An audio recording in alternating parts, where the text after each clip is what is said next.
वही तो फर्क है ना तुझ में और मुझ में। बचपन से पैसे निकाल रही हूँ मैं पापा के पॉकेट से, और आज ग्रेजुएशन में आ गई, पकड़ी गई क्या मैं? नहीं ना, तो तू तेज मत बन। और मान लो दीदी आज पापा को पता चल गया और उन्होंने मुझसे पूछा तो? मुझे चोरी करते हुए किसने देखा? तूने। यानी कि ये चोरी हम दोनों ने की है, और जैसे ही मेरा नाम आया तो मैं तो साफ साफ कह दूंगी, पापा प्यो ने मुझे आपके पॉकेट से पैसे निकालने को बोला था। हाँ? बहुत गलत कर रही हो दी तुम, ये बहुत गलत। अब ज्यादा जबान मत चला, वरना ऐसी हालत करूंगी कि शक्ल शीशे में पहचान भी नहीं पाएगी। ये थी पीहू और साक्षी।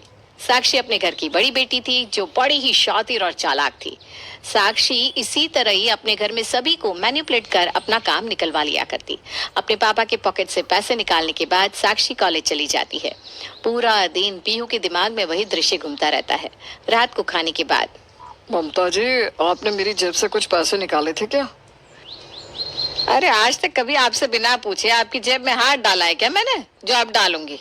इधर उधर गिरा दिए होंगे आपने पैसे। अरे नहीं नहीं, गिराए नहीं है।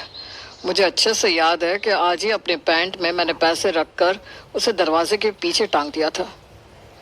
साक्षी दी से पूछे ना पापा, उन्हें पता होगा। आज मैंने उनको आपके बेडरूम से निकलते देखा था। मुझे भी कुछ कहना है पापा। पैसे निकाले थे दी ने। मना किया था ना मैंने तुझे पापा के सामने बताने से, पर बोल दिया तूने, कर दिया सब कुछ सत्यानाश। वो कहते हैं पाप पुण्य जब दाएं हाथ से करो ना तो बाएं को भी पता नहीं लगना चाहिए।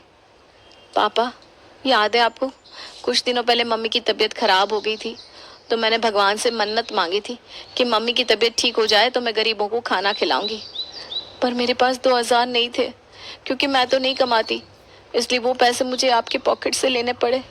पापा, जब मेरे पास पैसे आ जाएंगे ना तो मैं आपको लौटा दूंगी। I am sorry. अरे मेरी बेटी हमेशा अच्छा ही करती है। ऐसी कोई बात रहे बेटा तो तू ज्यादा पैसे ले लिया कर। मैं समझ जाऊंगा कि पैसे सही जगह लगे। और मुस्कुराते हुए साक्षी पीहू को लुक देती है। इसी तरह साक्षी अपने घर पर महान बनने की एक्टिंग करती। कोई कुछ भी कहे, मिहिर और ममता को हमेशा अपनी बड़ी बेटी की ही बात सच्ची लगती थी, और इसी का फायदा उठाकर साक्षी अपने भाई बहनों को कंट्रोल करती। धीरे धीरे दिन बीतते जाते हैं और साक्षी की पढ़ाई कंप्लीट हो जाती है। एक शाम एक कंपनी में इंटरव्यू दी है मैंने मम्मी, वहाँ मुझे कल बुला रहे हैं। अरे पर हमारे घर की लड़कियां जॉब नहीं करती बेटा। ये कौन सी बात हुई मम्मी? ताऊ जी की बेटी यहाँ 2 बीते कपड़े पहनकर फॉरेन में घूम रही है तो किसी को दिक्कत नहीं है, और मैं घर से नौकरी करने चली जाऊंगी तो आप लोगों की इज्जत चली जाएगी। देखिए सब मेरे सामने कह रही है तू, पर अपने पापा के सामने मत कह देना, वरना न जाने क्या होगा। शाम दाम दंड भेद कुछ भी करना पड़े, अगर साक्षी ने सोच लिया है कि वो जॉब करेगी तो वो जॉब करेगी ही। रात को मिहिर अपने घर आता है। आज तो घर में अलग ही शांति लग रही है, कोई चूचा भी नहीं कर रहा। कुछ बात हुई है क्या? नहीं जी, आप खाना खाइए, क्या ही बात होगी, तुरंत साक्षी कहती है। वही ना पापा, बात होने में क्या है, आजकल लड़कों को चाहिए ऐसी लड़की जो पढ़ी लिखी हो, नौकरी कर रही हो। भले ही शादी के बाद वो उसे नौकरी करवाए या नहीं, वो उनकी चॉइस होती है। मेरी फ्रेंड है ना पिंकी, उसकी शादी होते होते टूट गई क्योंकि लड़के को लगा कि लड़की शादी के बाद कभी उसे फाइनेंशियली सपोर्ट नहीं कर पाएगी। और फिर भी आप सब यही चाहते हैं कि मैं नौकरी ना करूं। और इसी तरह साक्षी जिद करके नौकरी करना शुरू कर देती है। धीरे धीरे सब उसके डिसीजन को एक्सेप्ट कर लेते हैं। 5 साल बाद साक्षी अपने घर वालों से कहती है, मुझे राहुल से शादी करनी है। एक बहुत अच्छे लड़के का रिश्ता आया है बेटा, इंजीनियर है, उसे देख लो, फिर ये प्यार का भूत उतर जाएगा। साक्षी जैसे ही उस लड़के का बायोडेटा देखती है, मन ही मन सोच लेती है, राहुल तो भूखा नंगा है इस लड़के के सामने। बाहर जाकर रोकर तमाशा कर देती हूँ, पापा की मर्जी ही एक्सेप्ट कर लूंगी, उनकी इज्जत जाने नहीं दूंगी मैं, चाहे मुझे अपने प्यार को ही क्यों ना छोड़ना पड़े। और सबकी सिंपैथी ले लूंगी। पहले राहुल को तो कॉल करके बोल दूं, पापा मान नहीं रहे। इस तरह फिर सभी के सामने अच्छा बनकर साक्षी शादी के लिए राजी हो जाती है, और सुमित से शादी कर साक्षी विदा हो जाती है। शादी के बाद भी साक्षी एक नजर अपने मायके पर रखती तो एक ससुराल पर। मेरे हनीमून की पिक्चर्स भेजे हैं मैंने, देखे आपने मम्मी? हाँ बेटा देखे, पर तो सूट ही पहन रही है हर जगह, क्या? ये हनीमून वनीमून में मैं नहीं मानती मम्मी, मैं तो अपने ससुराल वालों को भी साथ में लग कर ले गई थी। अब ये बेचारे मेरे बूढ़े सास ससुर को कौन देखता मेरे पीछे। इसी तरह अपनी माँ के सामने अच्छी बनकर साक्षी फोन रख देती है। पीहू अपनी फाइल्स लिए अपने ऑफिस जा रही थी। अरे पीहू, देख अपनी बहन की तस्वीर देख।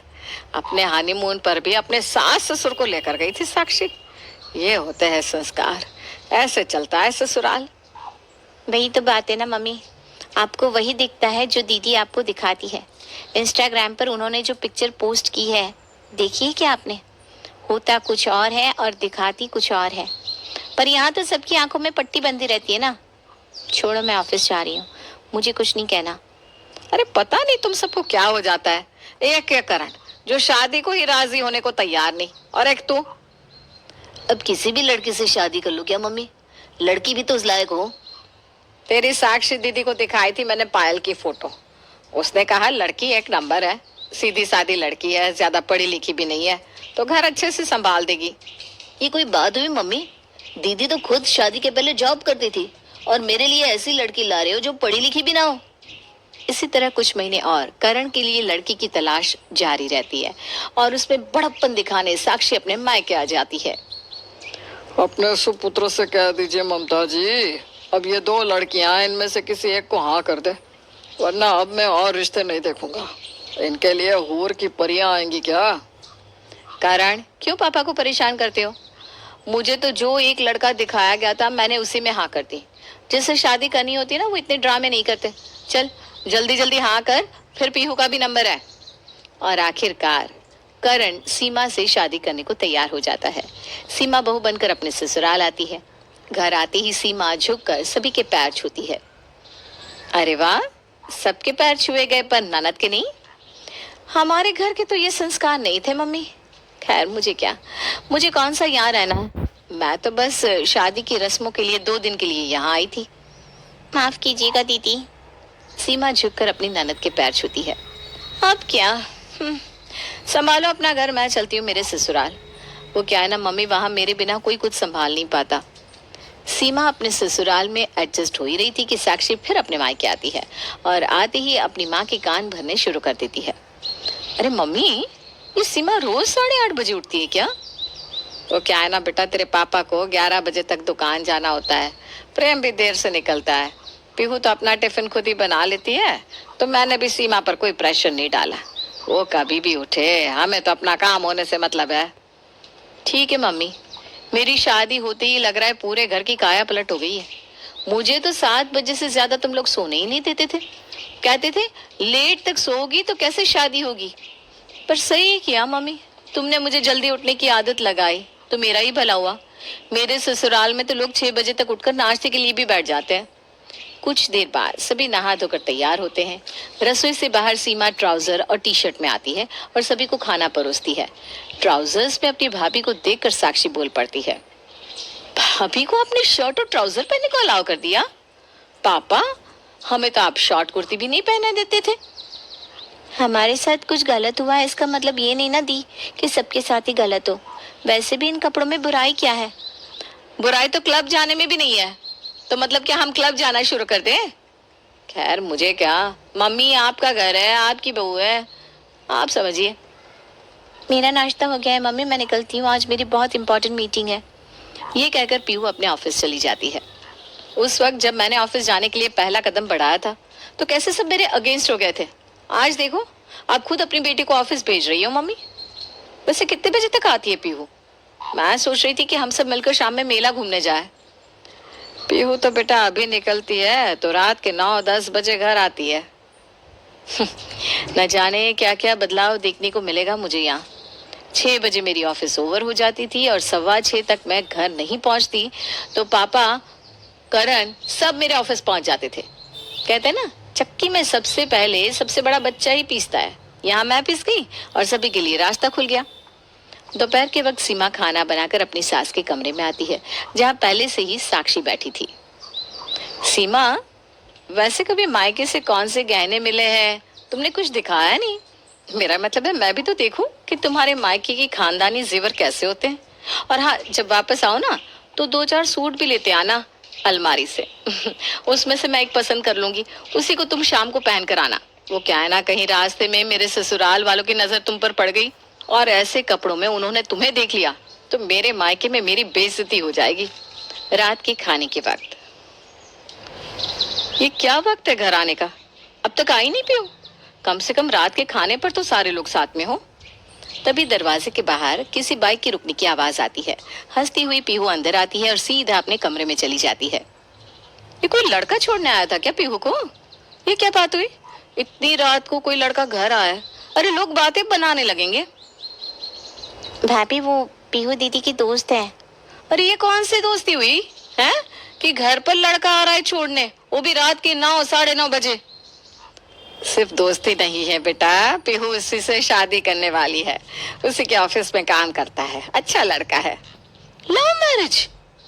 फिर राहुल में क्या कमी थी मम्मी? हाँ पापा, आपने तो मेरी शादी अपनी मर्जी से करवा दी। पहली बेटी के साथ इतना अन्याय और दूसरे को इतनी छूट।